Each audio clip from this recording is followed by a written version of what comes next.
Hey, dude.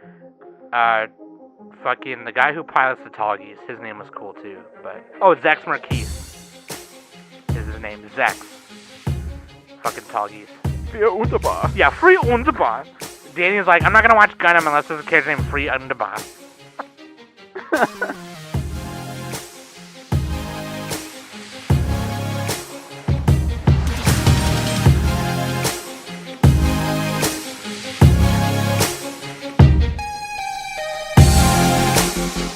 Hey everybody, what's up? Welcome back to the Anime Summit podcast. It's your favorite host, Sam the Bomb. And of course with me is Pilot Nick. I am a Gundam. You hear that? He's a Gundam, so fuck off. Run and tell that, alright? Nick's got beam sabers, heat hawks, cracked mines, and what is that? The Vulcan gun? I got extendo fist, Extendo claw fist? with laser attachment. Claw? I think in Gundam Battle I don't know. Assault 2, when you're playing the Zeon and you use his saber attack, it's his claw hand thing, and he goes claw. It's like there's a weird like announcer guy. Claw. Yeah, there's like a weird announcer guy that announces when you're doing shit, and like you can't block against saber attack. So every time you do a saber attack, he goes, "You can't defend." It's a weird game. It's a weird fighting game. Let me know if you want me to stream that. What's the mobile fortress called? Oh, the big Zom. No. The floating thing that carries all the Gundams and shit.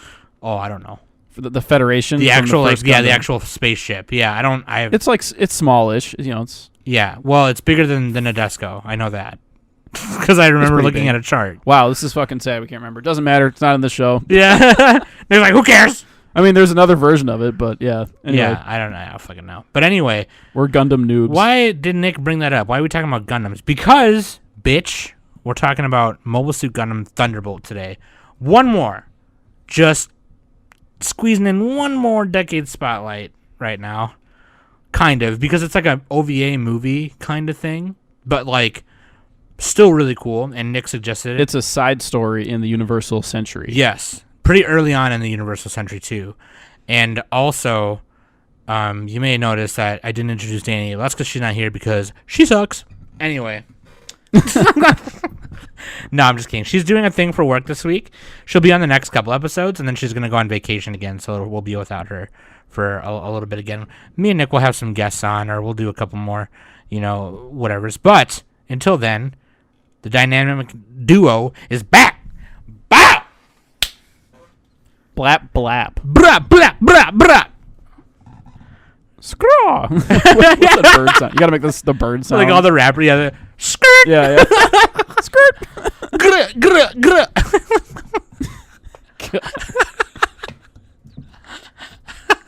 Or the fucking, what's that guy's name? Designer. In like this freestyle thing he did for Big XL magazine, he was always like, grrrah! God. Oh man, dude. I'm just gonna download sound bites of rappers doing that and just insert Add them them into our episodes. arbitrarily throughout the episodes. Or every time Nick says something, grrrah! Dude, white base. That's the name of it. Jesus Christ. Oh, white bait. Oh, the name of the. I had to go to yeah. Wikipedia for that. Yeah. Whoops. Well, better late than Better never. late than never. Dude, yeah. So we're gonna talk about Mobile Suit Gundam Thunderbolt, and it was actually, and I had never seen it before, and Nick had seen some of it, and he was like, "We should watch this and talk about this because this is sick." And I was like, "Nah, dude, this sounds lame." And then I watched it, and it was dope. It was actually sick. Dude, you nutted probably. I know it. When you see the first Gundam, oh. Okay. Anyway, dude, so we're gonna get right into it, and we're finally gonna talk Gundam because we've never talked Gundam before. I think in the past, like Nick had brought up Mobile Suit Gundam and Char's Counterattack and some other. I definitely know in the past I've talked about Build Fighters and other things like that, but we definitely have never just done an episode on something Gundam. So if later in the episode this turns into just like Gundam shit, then like with the Pokemon episode, then that's probably going to happen. Yeah, I'm going to let you take the lead on that. I've only seen Gundam 00, the original Mobile Suit Gundam, like the TV show, not the movies, although I would advise people to just watch the movie trilogy for like the first for Mobile Suit Gundam. Season. Yeah. Because, I mean, if you really want to go back and watch it, but anyway, yeah, because the movies are just like a little bit more, they're more succinct, less a little like more filler. streamlined. Yeah. And so, I've seen that in 00 and then Gundam Iron Blooded Orphans. Yeah, that's right. We did talk about IBO Yeah. because it was one of the ones that was airing during season. And part of Gundam Wing. I think, IBO was bad. But like, I mean, it was really cool, but like, dude, what's her name? The girl was so fucking Kudelia, hot. yeah. Oh. Dude, every Gundam female is just a dime, like all of them. They are all very, very pretty, super pretty. Like, I really want to watch Turn A Gundam and what do you call it? 8th MS Team. Okay, 8th MS Team, Gundam Unicorn and stuff. 8th MS Team. A lot of them are Universal is Century. super though. sick. Like, I love it. That one's not UC though. That right? Or is no, that a side story? 8th MS Team is UC. It's like it is. Yeah, but okay. Some of them aren't, it's after War in the Pocket. Oh yeah, War in the Pocket was the other one I wanted to see too. War in the Pocket is the other 8-episode OVA that's really good. But yeah, dude, we can get into that. We can talk about that later, like after we talk about Thunderbolt, because these all happen in a matter of a few years. Actually, I think 5 or 10 years or so. So it's gonna be sick. So we're gonna do that real quick. I gotta go replace my Beam Rifle magazine, so we're gonna take a break right here. Actually, now that I think about it, I don't think beam rifles have magazines. I think they just have batteries. And I feel really stupid for saying that, and I will commit Sudoku right now. That being said, links. Or what's the Wolverine noise? Snick it. Like the when his claws come out. Snick it. Links.animesummit.net. You can find everything right there. Patreon.com/anime summit. You can become a Patreon today, and when we reach $1,000 goal, Nick will send all our patrons a jar of his bathwater. Oh God. Even he was like, "Dude, no." That's so last year, Sam. That's true. Yeah, that's that. Okay. Wait, was that even last year? Was that 2018 or 2019? I think it was probably end of 2018 or beginning of 2019 around there. Yeah. Anyway. But okay. Better idea. Nick will send you his toenail clippings in an envelope. Oh yeah, I'll dust them up for you too, so it looks real dusty. Dude, I legit haven't clipped my toenails in like 2 months. Oh dang, dude, you got to do that, or else you're gonna get ingrown. The way to get ingrown is if you cut them curved, because then they are gonna grow into your curl skin. around. Yeah. Yeah, I think with your fingernails you can get away with it though. One of my buddies, he had it ingrown, but it didn't go out and curve around. The sides went into the side of his big toes. Yeah, no, I had a minor version of that one time. Oh, dude. It wasn't too bad. Mine was okay. He had to have legit surgery, and I remember I went over to his house to take care of him for a couple days.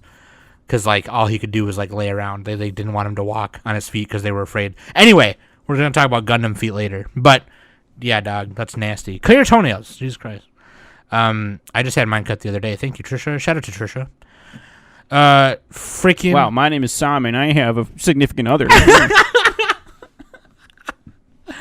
Dude, let's get into the listener question of the week. This Bullshit. one... This one actually comes from our mod, a Raging Aztec, a.k.a. ARA. Best anime school to attend. Nick, what did you put? All right, I went with prison school. Stupid. You know why? Because I want them fat fucking titties in my face. Okay? President Mari, and Mako, the really giant jugs, and then Hana, she can get that golden shower at the end. Golden shower. Look, squat on me, pinch my nips. Just let me in that all-girls school. Okay, so I think I knew... God. I think I knew what this question was asking, so my original answer I don't think really counts, but I'll say it later. But if I were to change it to, like, the legit answer, it would be the school... I forgot the name of it. I just had it up, and I accidentally closed it. But the school in Tenjo Tenge, because everybody there...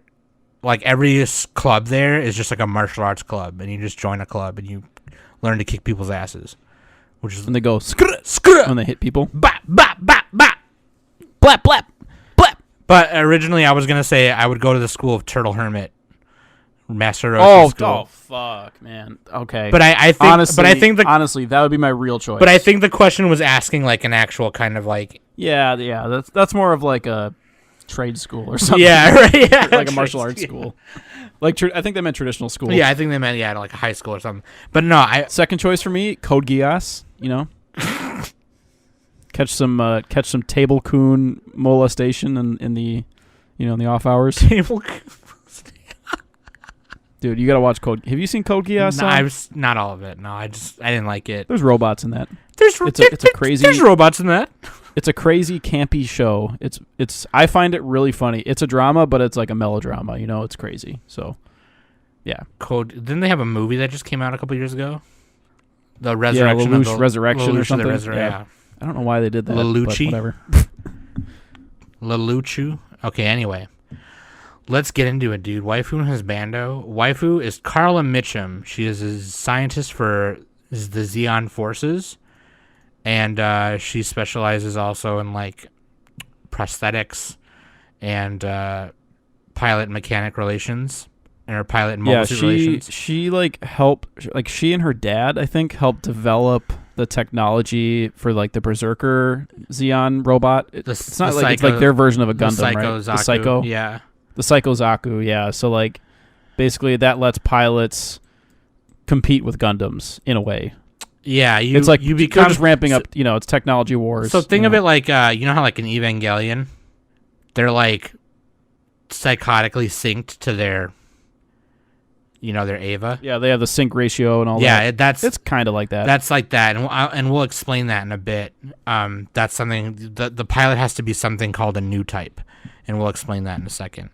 Do they have to be a new type for the Zeons? They do. Yes, they do. 100%. Oh, okay. Actually, that makes sense. Daryl might not have been, and that's why they did the limb thing. But yeah, like we can talk about that later.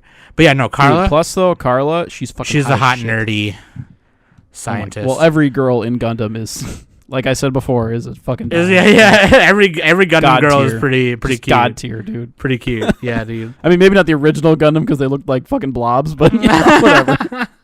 70s animation. No, freaking, no, they're all pretty. We should do a waifu wars of just Gundam waifus. Dude, anime girls didn't get hot until the 90s. Okay, hold on. Don't. Real talk. Relax. All right. Prove me wrong. Okay, you know what? Maybe at the end of the 80s, you could convince me with a couple characters. Okay, we're gonna have to do a waifu smackdown with like just. There's a few exceptions. Gunbuster, 80s girls. the one, the spider chick from Wicked City. All right, the spider chick. Take that, but. Dude, she was fine though. And then Husbando is Daryl Lorenz, who's a pilot for the Principality of Zeon, also one of Carla's love interests. He's like her childhood friend. Yeah, I think they were childhood. They were childhood too, friends. yeah. I think they Daryl Lorenz is pretty much the main character on the Zeon side. Voiced by John Young Bosch. Yeah, JYB, dude. It's all about JYB. But yeah, dude, that's Waifu has been a Carla Mitchum and Daryl Lorenz. I always love the names of characters. The Psycho Gundam. The names of characters in Gundam Zaku. shows are so sick. Dude, yeah. Oh my god, we gotta find the coolest Gundam character names and just like rank them. Char Aznable. Like, dude, no. Char's full name on Mal is fucking sick. Wait, he's got a full name? I thought it was just Char. It's like a fucking badass, dude. I've said it before on the podcast. Oh, that's right. It's like super noble but badass at the same time sounding. Like, all right, let's just. And then there's like G Gundam, right, where they're all like they all have names based on their country of origin, like Gomon Kashu from Japan and Sai Chi. Oh yeah, here we China. go. Yeah, it's Char. Casval, Rem, Dekun, Edward Mas, Quattro, Bagina, the Red Comet, Aznable. The Red Comet, Aznable, dude. Oh, fuck off. Like and there's even better names than that too. Like he doesn't even have the best name. There's better ones. Relina Peacecraft from Gundam Wing. Yeah, so badass. Fucking A, dude. Fucking the guy who pilots the Talgies. His name was cool too. But Zex Marquise. His name Zex. Fucking tall geese. Für Unterbar. Yeah, Free Underbar. Danny's like, I'm not gonna watch Gundam unless there's a character named Free Underbar. She probably would though. Yeah, she dude. probably would. Classic. But fucking okay, so here we go. Mobile Suit Gundam Thunderbolt.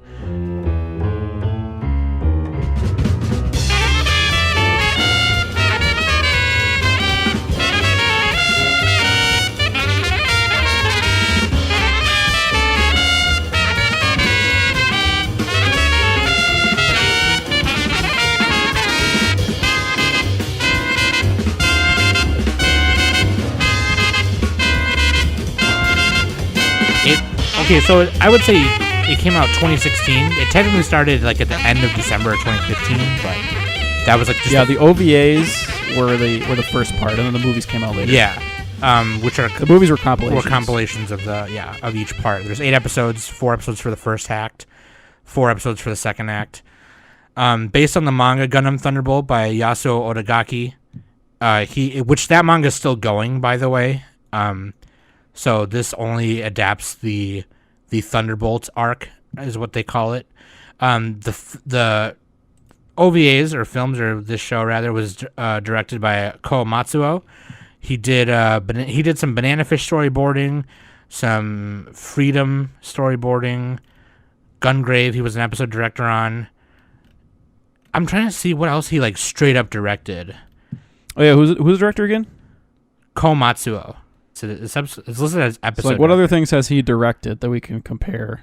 Valvrave. There we go. Let's fucking go. There you go, dude. I've heard hilarious things about that.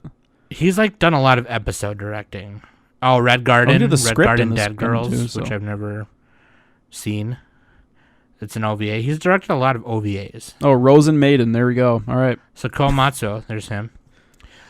Studio Sunrise, obviously, they handle all of the Gundam stuff, but they've also, of course, done Cowboy Bebop, Daily Lives of High School Boys. They animated the Gundams with like regular digital animation, for the most part. Yeah, no, and there's no fucking gorgeous. Like you think, oh, okay, because this is like the middle of the 2010s that all the mechs are CG and shit. No, Studio Sunrise doesn't do that. This ain't no Knights of Sidonia. If you've seen any of like the latest stuff, like IBO or Gundam Build Divers or Gundam Build Fighters, all of the Gundams they're 2D. I mean, they use digital animation, yes, but they're 2D animated. So, yeah, Sunrise don't do that. They don't play. No, you mean 3D. You said 2D. I mean, they look 2D, though, but they're not. They're CG. They're not like fucking, all the other big robot anime out there right now where the robot is completely CG, like Kuromukuro or... Yeah. It doesn't look that bad. Plus, this was an OVA/movie, so they had... It's just the animation, and the shorter it is, the better the animation. That's basically the rule. And Sunrise, they want to go ham. Like if they're not doing a full series. Yeah. Plus, it's Sunrise. Yeah, it's Sunrise. They've been doing this shit forever. So. Yeah, the music was done by Kikuchi Nariyoshi, and or Nariyoshi Kikuchi. Oh yeah, so this dude is fucking badass. So like we were looking, he's done a lot of jazz. He's a jazz artist. Okay, so like in Thunderbolt, there's a lot of like talk about jazz and music and how music helps the pilots get through stuff and whatever. And he did a lot of the jazz works and all of the other works as well in it. And Nick was like looking for a shit earlier. He's like, but I thought he did Cowboy Bebop stuff because obviously there's a lot of jazz in Cowboy Bebop. And it's not listed on his Mal or like his Discogs account. But like he was one of the musicians. I think he was like a musician in Cowboy Bebop. He was one of the saxophonists or something probably because he plays saxophone. Probably bassoon. Quote us on that. Well, because because if you Google his name, you'll find Cowboy Bebop shit. So, but yeah, he's fucking. The music in this was amazing, and we can talk about how that powered some of the fucking scenes later. And just because it's Gundam, I want to mention the mecha design is done by Hajime Kotoki, who's also done pretty much a bunch of other Gundam shit. Gundam Evolve, G Gundam, 0083, Stardust Memory. Pretty much almost every other show in the Universal Century he's done. 8th MS Team, The Origin, Victory Gundam. He's even done Super Robot Tyson mecha design, which if you've never seen Super Robot Tyson, this is like an OVA based on the game, but Super Robot Wars. Anyway, which has Gundams in it, for God's sakes.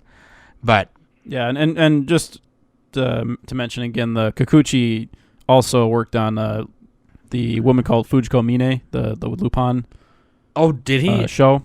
I had the thing open and I didn't fucking see that. Yeah, he did the music for that, and then he also did the saxophone in Trigun. The saxophone in Trigun, dude. Yep.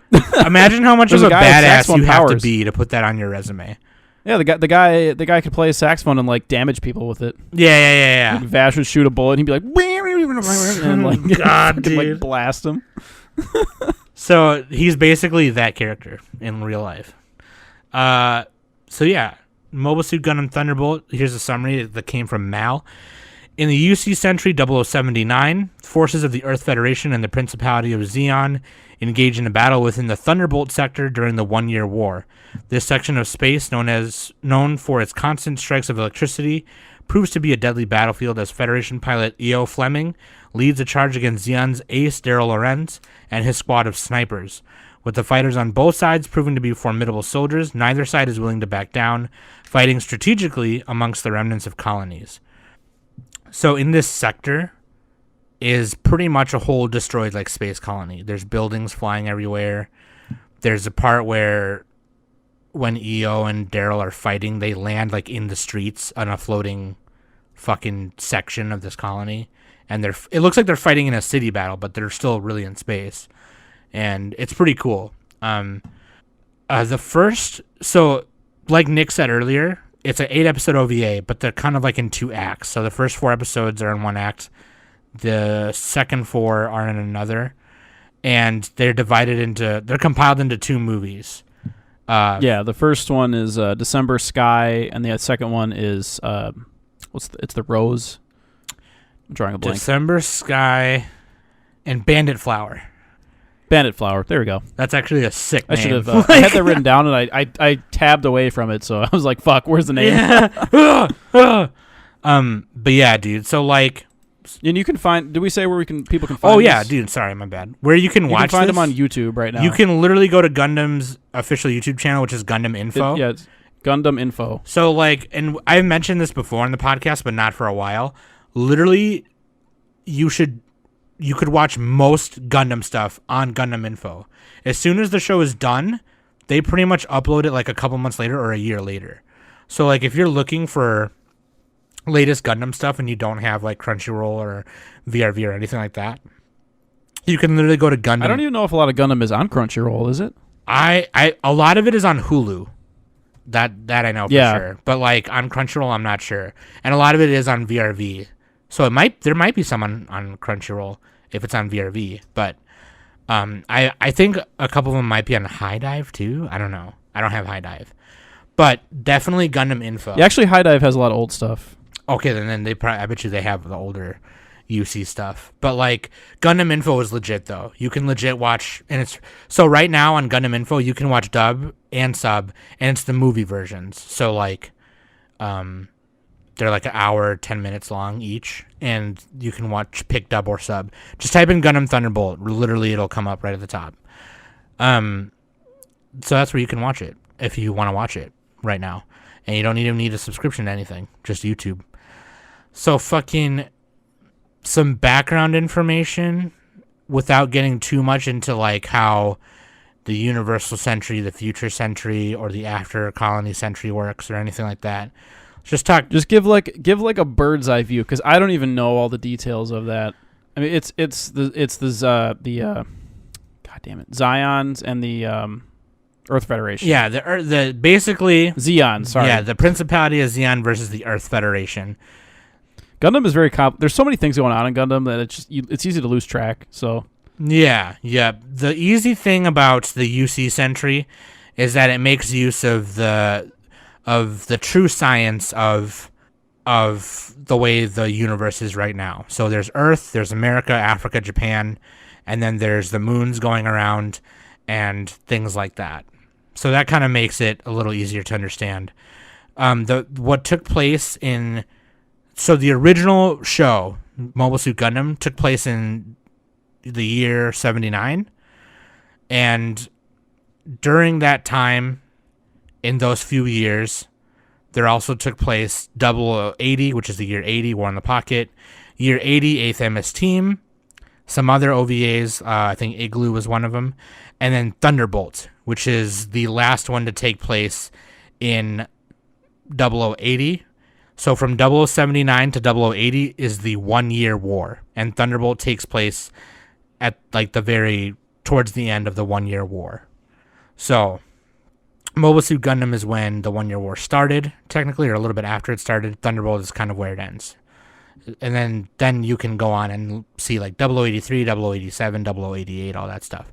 Later, I will mention 0093, where Char's Counterattack takes place, which is an animated film.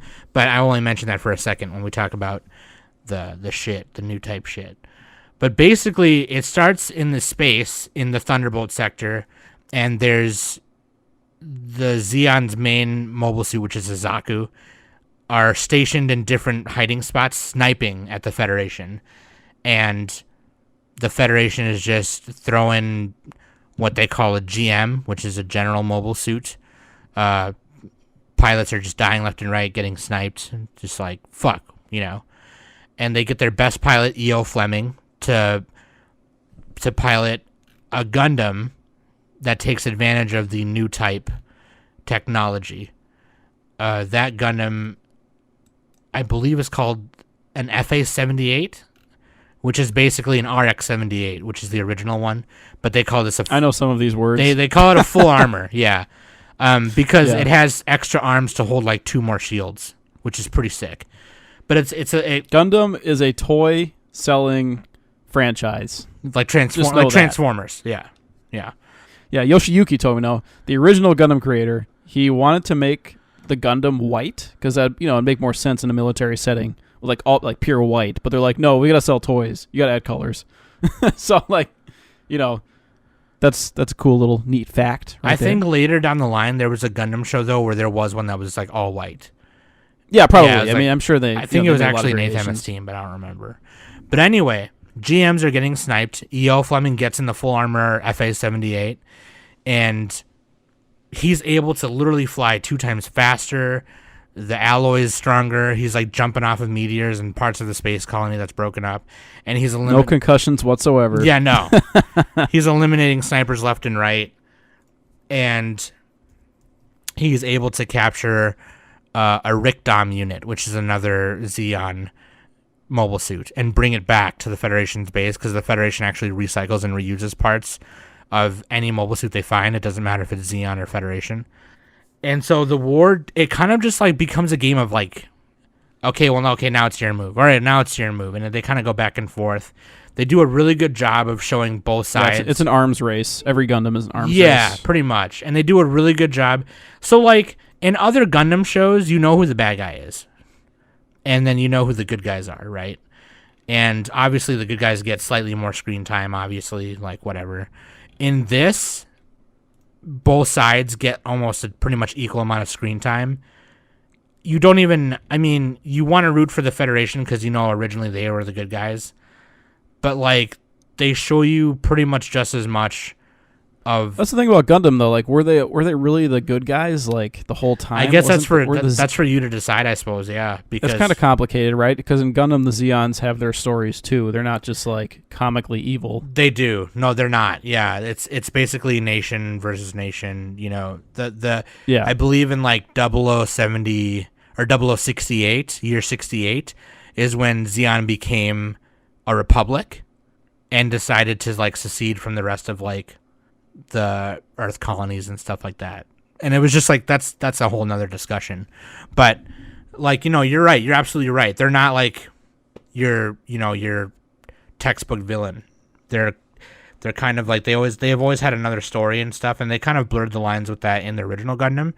They just, in this small Thunderbolt story, they really blur it. It's just really Yeah, it's almost the opposite actually. Like the Federation feels like the bad guys. I would agree. Actually, our Waifu and Husbando are both Zeon. Like, they're our Husbando is the main Zeon character, who's like the pro sniper in the beginning. And so the first movie pretty much compiles their battles in this Thunderbolt sector, and by the end of it, Daryl he's got cut off legs, and he's got like these stem. Yeah, he has amputated legs. Yeah, I don't know why I said cut off. Amputated is a word. Sorry. Was his left arm wasn't amputated right away, right? He started with both arms. He started with both arms, and then they were creating this Zaku 2, which a Zaku 2 is basically a Zaku, but it's red and has more armor and equipment. And red makes it go faster. And this this particular Zaku 2 was a Psycho style, or the reuse Psycho Zaku 2. And they were doing like test runs with it, and he puts his they made his legs, his I don't want to call it a peg leg. That sounds like a terrible term for it, but like they're prosthetic legs. I mean, they kind of are peg legs. Yeah, I mean, they're just metal prosthetic, almost just like a stem, and he's able to inject them into the floor pedals of this Zaku, and he sinks more in with the legs.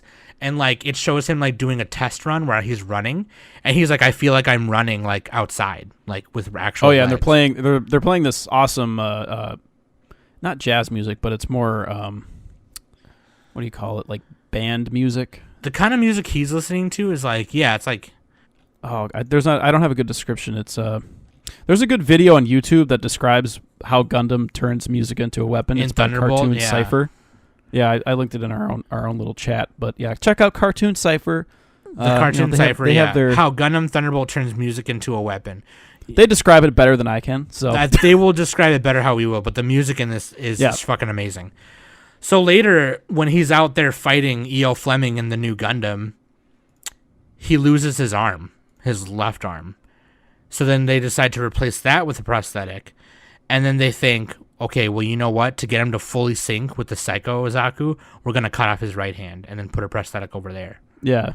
So I think I would describe the Zeon music as kind of like Frank Sinatra style, almost. So like, you have like a singer and a piano. Yeah, that type of thing. Yeah.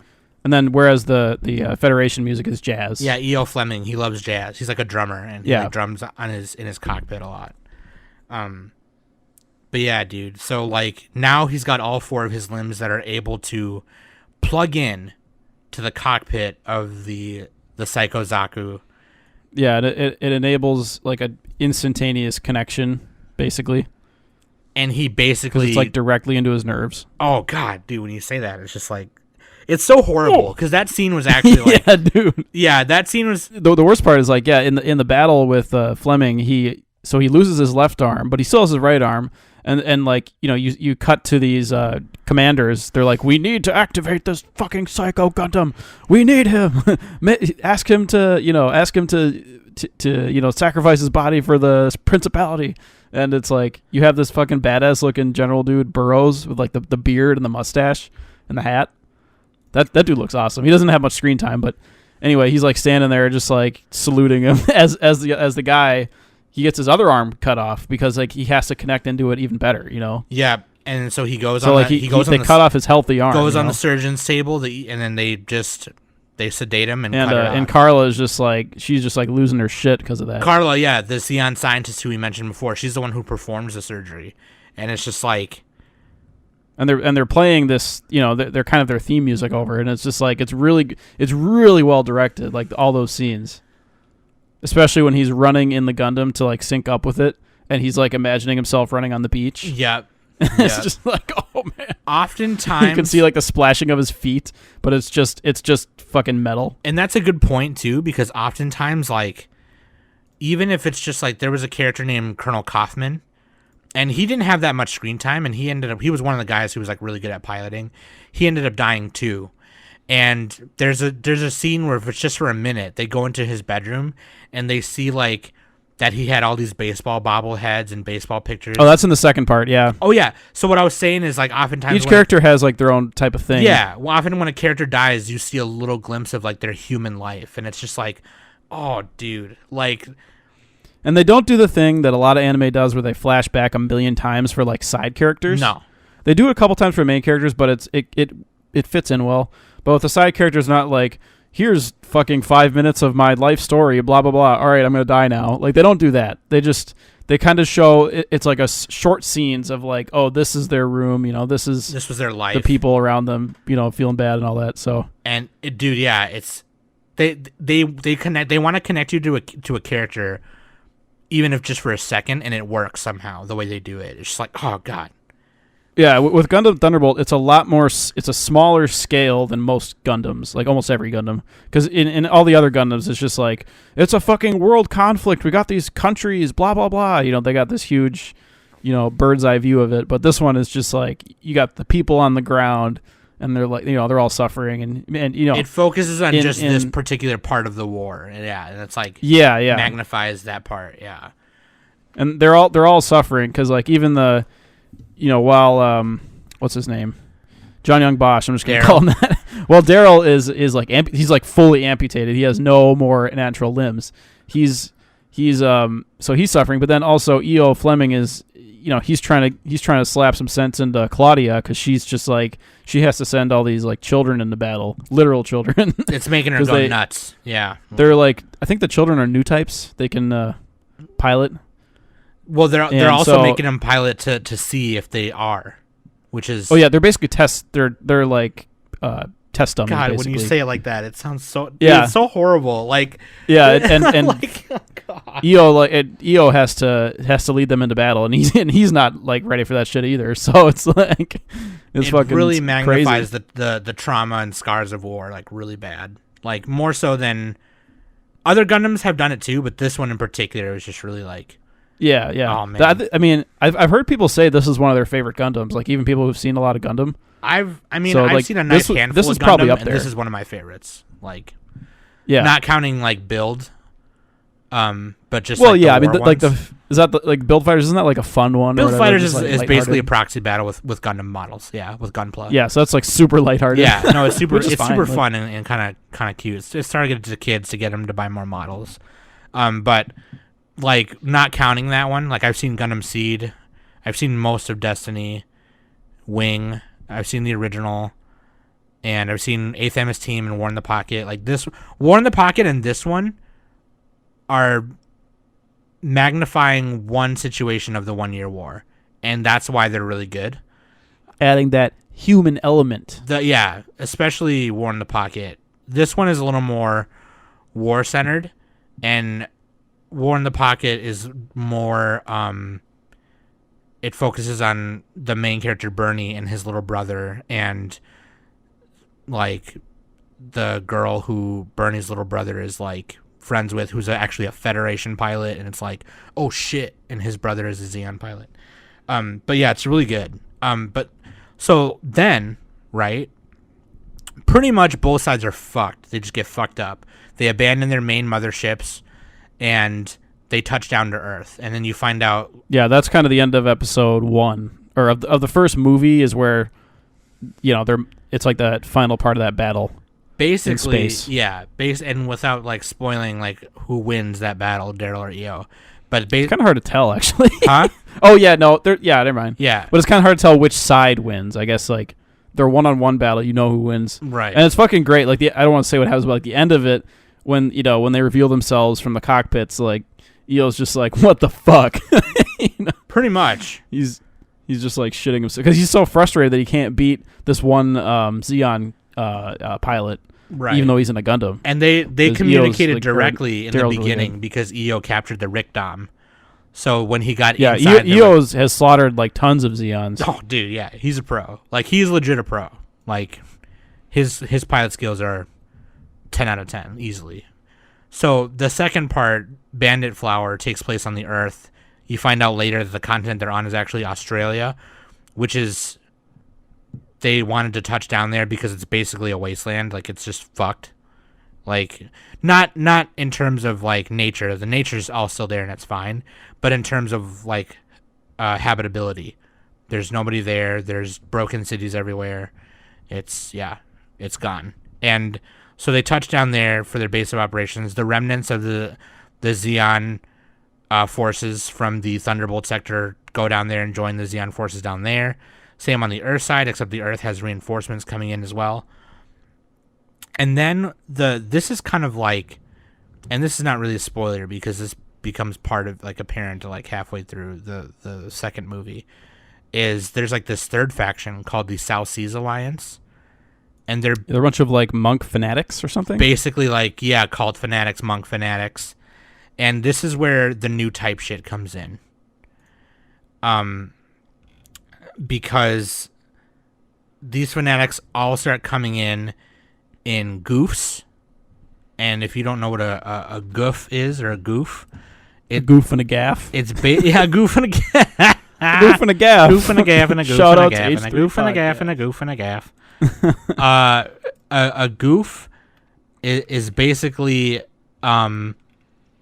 it's basically a Zaku, but it's more balanced. Oh yeah, they're like mushroom looking things, right? Those are at guys. Okay. The big brown things that go underwater are at guys. There's different ones too at the end they look like mushrooms. Yes. And I think those are amphibious doms. That sounds right. Yeah, because they build them for underwater. But the goofs are basically balanced Zakus that are really, really fast. They can't hold on to too much equipment, but the reason why they're really good is because the alloy's stronger and they're quicker. And that's what all the monks are piloting, and they come in and they're basically like, get off our land. And they're like, who are you people? What the fuck are you doing? And they're like, no, fuck you. And then it turns out that they have a cult fanatic spy in the Federation forces. And then it's a little confusing. I had to like kind of go back and rewatch some parts and read like what was going on. But basically, at the end of it, and there's not really an ending because this is just covering one arc. I think if you read the manga, you'll probably... Yeah, the manga is still ongoing, like you said earlier. Yeah, so like, and that's Hopefully why I got confused. Get a season 3 at some point. Well, because so like Nick was like, okay, watch Thunderbolt, and I was like, okay. So I watched it in a place where they were broken down into 8 episodes, and then I saw that there were 2 movies, and Nick was like, no, I linked it. Those are 2 compilation movies. I did link you the movies. Yeah, and I was like, oh, sorry. Like I just like didn't even realize. But because the way it ends is so like. The way it ends is E.O. Fleming, everyone kind of runs away and goes back to their shit. And E.O. Fleming goes up to the commander, who's this old lady, and he's like, I want answers and I want them now. Why is Claudia still alive and with these cult bitches? Because you thought she died in the first movie. Why is she with these cult bitches and what's going on? And she's like, well, there was this laboratory a long time ago that tested on new type children. And I was one of those children. And Claudia was adopted, and some other stuff. And then she says that the leader of that cult, his name is like Yufan Lee, or I think his name is, or something like that. And they believe that he's a master new type, and the way he's brainwashing people is to use his telepathic new type ability to brainwash them. And oh yeah, the monk at the end. Yeah, and then it just ends. And it's like, oh, yeah. Fuck. To be continued. Read the manga, bitch. Yep. So, to explain what a new type is really quick without, like, getting lost in the weeds is, like, the explanation for a human... So, Nick could become a new type, right? The explanation for that is that humans... As humans, we continue to evolve, right? Like, obviously, back in the day, the average lifespan was, like, 50. Now it's, like, 70 or 80, right? In the future... To adapt to live in space, our body foregoes this evolution in which we can communicate telepathically to talk across light years and things like that. So that's what a new type is. And this, yeah, new types have like psychic powers, basically. Yeah, and so this is on the cusp of new types being discovered. This is around the time they started becoming big. They started becoming a big deal. Yeah, Amuro Ray was a new type, obviously. Yeah, yep. So that's why the original. That's what I was going to mention guy. next is the movie Char's Counterattack, which takes place in 0093, which is like a direct sequel to the original Gundam. And Amuro and Char like settle the score pretty much. They both pilot new type mobile suits. And with these new type mobile suits, they can basically control these drones that pop out of their mobile suits and shoot at each other. Like, it's crazy. And so new types are more of a norm in that movie. But they don't really explain too much of it or how it was discovered in the movie. They explain what it is, but they don't explain how it originated or where it was discovered or whatever, you know? And so I thought, this was my first time watching Thunderbolt, I thought it was super cool to see that, oh shit, this is where it came from. I bet you this cult leader made it really popular. And then that's how, like, people started learning to unlock their fucking new type abilities. You know what I mean? Because there's like a bunch of pilots that are new types in the 0093, and it's like, oh shit. Like Thunderbolt's a good jumping off. Well, it's good and bad because it's good in the sense that like it's better than most Gundams, or that's almost the bad part. But like, it kind of brings people into the Universal Century. In my opinion, like it's a good starting point. Yeah. If you're interested in Gundam, just like check this out. It's pretty short, couple hours. Right.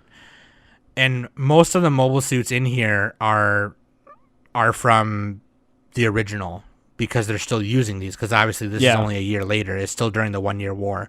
So in fact, also you see the Zeon forces are actually building a second Zeon, which is like the really powerful thing that Char piloted in the original.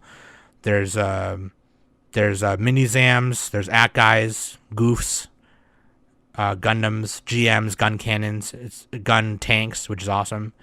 It's really cool. I really like it.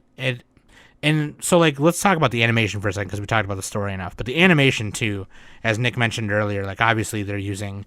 Dude, it's fucking awesome. Yeah, obviously they're using digital animation and computer animation to do some of this stuff, but it's not, the mechs aren't themselves, they're not CG. They're not 100% computer graphic mechs. They're drawn digitally and then animated digitally on a computer. But like it looks fucking amazing. Like it's most big robot anime shit that you see lately, the whole robot is just CG.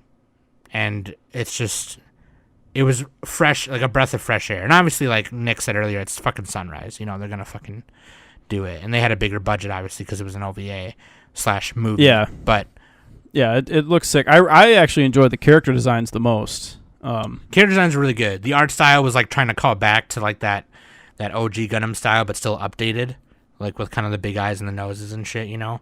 But like the character designs were, they looked good. really modern. I mean, the characters didn't look. I don't know. I don't think the character designs looked almost anything like the originals. Maybe a couple of them did. A few of them did. But it's like realistic looking faces. It's not like the, like the typical anime face, like A1, like the same face type of thing. Yeah, A1, the A1 face. The A1 same everyone face. looks like Kirito. Yeah. Or the KyoAni face. But like, it has that realistic look to it. Who's your favorite character? Closer to Satoshi Kon style. What? Who's your favorite character design? Dude, honestly, I liked all of them. I don't. Maybe E.O. Fleming, dude. He looks fucking badass. Like his hair is just spiky. Like he looks like Jolteon. He's just like, his hair is just like zaps. The way they designed him is like they made him look super confident, which he is. So it's like he just looks. that way. Yeah. Actually, you know what? No, I'm gonna go with Burroughs. This dude, fucking love this dude because he's got like the military cap with like the brim on it, and he looks kind of like a pirate. I can link you here. That was the Zeon guy, right? Yeah, he's the Zeon guy who I found him right who's here. in the first section of the thing. Yeah, he's cool. He's got like one eye. Obviously, all the girls are hot as fuck. So I mean, every girl in there. Yeah, no, the pilot that you meet in the second movie, Bianca Carlisle. She's a little firecracker. She's a little firecracker, dude. She's cool. Like, there's a part where a bunch of like male pilots are getting laser tattoos, and one guy's getting it on his butt cheek, and he's getting the company logo, like the division logo on his. Oh yeah. This is a funny scene on his butt, and she comes in. She's like, "Oh, what are you guys doing?" He's like, "We're getting tattoos for the division because we're pilots and blah, we're men." And she's like, "Okay, cool, I'm up next." And she just strips. And she strips, and you see that she's got a bunch of tattoos all over her body. She's got undies on. And then all the men are like, "Whoa, dude, you got like hella tattoos. And she's like, every division I was a part of, every war that I was a part of, I got tattooed on my body. And it's like, shit. Like, dude, she was That cool. makes sense. Dude, Actually, I think that's originally what tattoos were for, was like identification. yeah. I think that was the original purpose of tattoos. Yeah, it's the same way as like, you know, how certain members of the military will get, you know, their company's logo on them and whatever. Yeah. But yeah, like it was cool. Yeah, she is a cool character too. I like her design, and her pilot suit is like pink with like Yeah, she's Mari. she's From Mari. Ava. She's Mari, dude. And yeah, freaking our waifu is actually Carla Mitchum. She's super cute. Super hot. Nerdy glasses. Sexy time. Hot. She's a babe, dude. She's a babe. If she was a president, she'd be Abraham Lincoln. She'd be Abraham Lincoln, dude. But yeah, so oh man, dude, Gundam Thunderbolt, and it very much still carries on all those themes of the scars of war. But again, like I said earlier, it's one magnified situation or story in the whole story of the 1 year war. So it's definitely more personal. You know, you're more attached to both sides. You're attached to both sides. You kind of don't know who's supposed to win. I mean, you do know, but you don't. I mean, at the beginning, I was like, okay, cool. They're going to focus on this Daryl guy. And maybe that's who I'm going to root for. But then, like, it showed the parts of, like, EO and Claudia trying to, like, help each other. And I was like, fuck, like, these guys are suffering too. Like, and he's trying really hard to, like, you know, keep his shit together and keep her shit together and lead these children into fucking battle. And all the children basically, like, get massacred. And it's like, okay, well, fuck, what do I do, you know? And Yeah, both sides get fucking decimated. pretty much, like, yeah. Nobody really wins. No, yeah, So- yeah, it really doesn't. And I'm curious. I kind of want to read the manga. I've never read a Gundam manga before, but Yeah, that'd be interesting. I would like to. I want to continue reading like the Thunderbolt manga for sure. We should do a Gundam review series. Just go through the Universal Century. You Actually, I know, think that there's might not be podcasts that that have already bad. done that. I'm sure That might not but- be that bad though, because Yeah, we'll see about it. well, it goes from The thing is, each Gundam series, like the regular Gundam series in Universal Century, are each about 50 episodes long. Plus, some of them have movies. So and then it's pretty a much lot. everything after 0083 is a movie. Like yeah, like most anime nowadays are 13 episodes, maybe 26, but Gundam is like double or quadruple that. I think Victory Gundam is a series. There is a compilation movie of Stardust Memories, so we don't have to watch that whole series. But there's like, I don't know. We could. That'd be hard. That'd be a long episode. We could slowly work our way through it. We could slowly work our way. Danny, you got to be on board. You got to watch Danny. We'll bring someone else in who's a Gundam fanatic. Yeah, there's got to be other Gundam fanatics out there. Those could be Danny's weeks off. I used to be really into Gundam, man. I was buying. They used to have the models just at Target in the toy section. Gunpla? Well, maybe Yeah. maybe not Gunpla. No, at yeah, Target, but probably Gunpla, dude. something I would else. go to Toys R Us Okay. or Kmart, and there would be literally a Gunpla section. And then when Zoids came out, they put them in the same section. There was like, because when Zoids and G Gundam were airing on Toonami at the same time, they put the Zoids next to the G Gundam Gunpla. And I have Shining Gundam, I have Rising Gundam, I think I have Dragon Gundam Shining Finger from Neo China. And then you had to paint the fucking the hand. It looks stupid. The way I painted it looks stupid. But I love models. I love putting them together. I just never have the patience to like do the full on painting shit.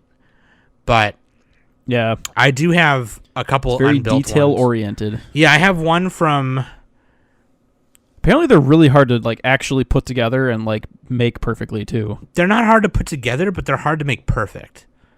Yeah, Yeah, like because you can stab them together and then be done. But like then to make them perfect and make them like legit and look fucking cool with all like the details and shit, it's like that's a whole nother like challenge by Yeah, itself. it's But crazy. I have a flag fighter from Gundam Seed, I think it is, or something, and then I have a panda guy, which is a panda version of an Ak guy that I have not built yet. But fucking Gundam is cool, man. But yeah, basically, it is like a way to sell toys. Actually, I was at Target a couple weeks ago, and they have Gundam figures in the video game section, which is weird. It's like a anniversary thing, but they had a Gundam Wing figure, and I was like, what the fuck? Hell yeah. Oh, interesting. I do have a lot of Gundam figures, too, because I just didn't want to... I was like, I don't want to put these together. They look cooler. I'm just going to buy them. But, dude, now... Yeah, honestly, Nick had a good idea, and it makes me want to watch more Gundam. Because the last Gundam shit I watched was IBO, and it was... not good. Like, it was cool. Mario Kata. It was cool. Like, don't get me wrong. It just... The characters were... a lot of the characters were just not written very well. And it was just like... I mean, to be fair, that's true for a lot of Gundam. But, like, you get this campiness from a lot of the Tomino stuff. Like, Gundam Wing is just pure camp. It's fucking insane. Yeah, Gundam like, their Wing... shit doesn't make sense. Yeah, Gundam Wing is... but that's not... I mean, that's not even the worst one. I mean, that one's, like, in a fun and kind of a bad way. And then, what is it? Seed Destiny? I've heard that's the worst one. It is. It's really bad. Gundam Seed... I've heard that's just, like, garbage. Because Gundam Seed was fine. And then... they chose not to end it straight up, you know? And then Destiny came out, and it was just kind of like, okay, what are we doing? This is like, you're just dragging this on. Nobody really cares. I don't care. You know what I mean? And it's just kind of weird. But I got the ultimate question, Nick. Okay, so they came up to you and they said, Nick, we want you to pilot this mobile suit for our cause and fight for our cause. Tell us what you want us to build and we'll build it. Anything from the Gundam universe. Zeon, G Gundam. Wait, you're asking me what to build? What you'd pilot. Oh, dude, I don't fucking know all the Gundam models. Just of what you know. I don't know. I like the Zaku. I think the Zaku's look the coolest. I love that shit. Would you pilot the Zaku I mean, too? there's some really cool looking Gundams, obviously, but dude, I'm not the right person to ask. So fuck if I know. Fuck if I know. I don't fucking know. Dude, Nick, would you give me pilot? Like Gundam? I'm saying, give me one of those Gundams with like claws and shit. All right, dude. Nick would pilot the Big Zom. It's just a big fucking floating base with legs. Like Gurren Lagann style. Yeah, and like it doesn't have any arms. It just has it literally is a bunch of lasers around its whole body and then two big legs. Like, and it just... There we go. Let's go. Nick is just going around kicking people. Dude, I would love to pilot the Crossbone Gundam or the Master Gundam from G Gundam. The Master Gundam was cool from G Gundam. Fucking Master Asia. This hand of mine is burning red, okay? Dude, I'd pilot the Burning Gundam too, actually. Burning Finger? I'd Burning Finger y'all. I'd Burning Finger you. Concho you, dude, right up the butt. But they need to get a Gundam to, what is it? It's called Concho, where they poke their finger up their butt. Yeah. It's just mild assault, not that bad. The Concho finger, yeah. What do you like put your hands together? And it's like, yeah. Yeah, you put your fingers together like a gun, and then you just go, ha, and you get somebody. Don't do that. Don't do that. Don't actually do that. If little kids can sometimes get away with it, but actually they get in trouble too. But anyway, whether you're a Gundam fan or not, though, let us know in the Discord or on Twitter what you would pilot. Be like, I found this one online. That's what I would pilot. You know what I mean? Or if you are a Gundam fan, let me know. Anything. Could be a Zeon. Could be an At guy, Panda guy, Bear guy. Could be the new ZL from 0083. The RX-80, the Faceless with the fucking cannon thingy. Whatever you want, dude. Let us know. You should also watch Gundam Thunderbolt because it's free on YouTube. No excuses. You can just watch it right now. And if you really like it, you can buy it on Amazon. Oh yeah, that's right. You said not sponsored. Blu-ray. Yeah, you can get it. You can get the whole thing for about $50 right now, give or take. So I mean, honestly, it's an easy watch, and then you can say you have a Gundam thing in your collection. Yeah, I mean it's a little pricey for basically two movies, or almost the equivalent of one movie. but it's like really good. I don't know if there's like extras on there. I haven't checked them out, but if you really are a fan, then there you go. Hell yeah. Yeah. So and let us know if you want us to review more Gundam titles, or if you really don't want us to review them, because I'm sure there's other podcasts. I do want to watch Gundam: The Origin, that takes place before the 1 Year War. Yeah, wasn't that just a retelling of the original 0079? It kind of is, but it also takes place before. So in the year 68. And then it goes from there. Okay. It actually shows when Char's like a little younger and shit too, which is really cool. Yeah. So what are we rating Gundam Thunderbolt then? Ooh. Final scores. Score, grade, whatever you want to give it. So both movies, right? Or each movie separate? You can do either way, however you want to do it. Or the sadness and the pain are felt, or the happiness and joy I felt after the time goes by. All is in the past. Bittersweet, but still memories. I give the first movie like I wouldn't say like an 8, and the second movie a 6. Dude, same. Yeah. Exact same. That's crazy. But I don't give 8s very often, but that first movie was like, honestly, if nothing else, watch the first half of Gundam Thunderbolt. Just watch December Sky. At least do that, because that movie is actually fucking incredible. Yeah, I agree with that. I agree with that statement. It's amazing, dude. It's like, that's how I want war stories to be told. I mean, war stories are kind of similar a lot of the time. A little cheesy, a little melodramatic. But and this just had like a cool back and forth, and But this was just really well directed, and like the music was incredible. A lot of mecha fights, and the mecha fights were good, and like the explosions were good. It was animated really cool. I just love the way they incorporated the music with the scenes. Like, this is a good example of that. I mean, you just imagine somebody going crazy on a saxophone, and then you see E.O. Fleming just backflipping, thrusting back and forth, jumping off of whole pieces of colony. Like, yeah, it's like jazz is just going crazy, and like it would like they would like smash cut from a kiss into like a thunderbolt. It's like holy shit. Right. So like this is, in my opinion, this is better than Promare. This is what I want out of music in my anime. You know what I mean? Sure. It has to really accentuate the scenes. Yeah, you know what it reminds me of when they're flying around like that and you hear the jazz? It reminds me of Cowboy Bebop when you just see Spike just ripping and dipping, and then just like that really quick jazz, that house club jazz just going in the back. It was funny. You got to have the highs and the lows, like the silence and then the no music, and music there. So it was funny too, like because they like not Carla, but Bianca and E.O. Fleming, they like share that interest, and they're walking down the hallway to go like suit up, and they're talking about music, jazz music, and he's like, yeah, man, that is totally universal century jazz. Like, that is the era of jazz right there. You know what I mean? Like, it's like the way they said it is like, it was really funny. But yeah, as far as the second movie goes, like the first movie, incredible. The second movie is pretty good. If you're a Gundam fan, then you'll like the second movie, right? Especially if you want to see more of the story. Good fights. Then it's worth watching. It's definitely worth watching. It's just not quite, in my opinion, at the same like emotional level as the first one.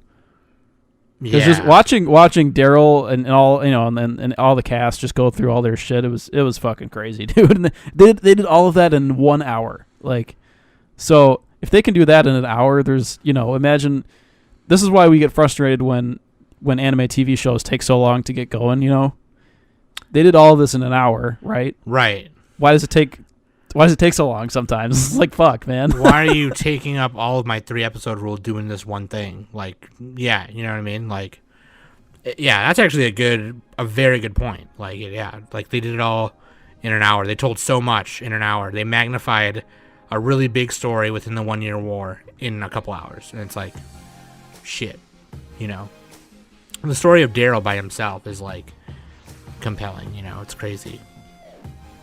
But I agree. No, I agree with you. The first one's really cool. Definitely watch the first one. And then if you want to keep going after that, then you... Yeah, I would say that the second one is on par with most Gundam. I would put it in that category.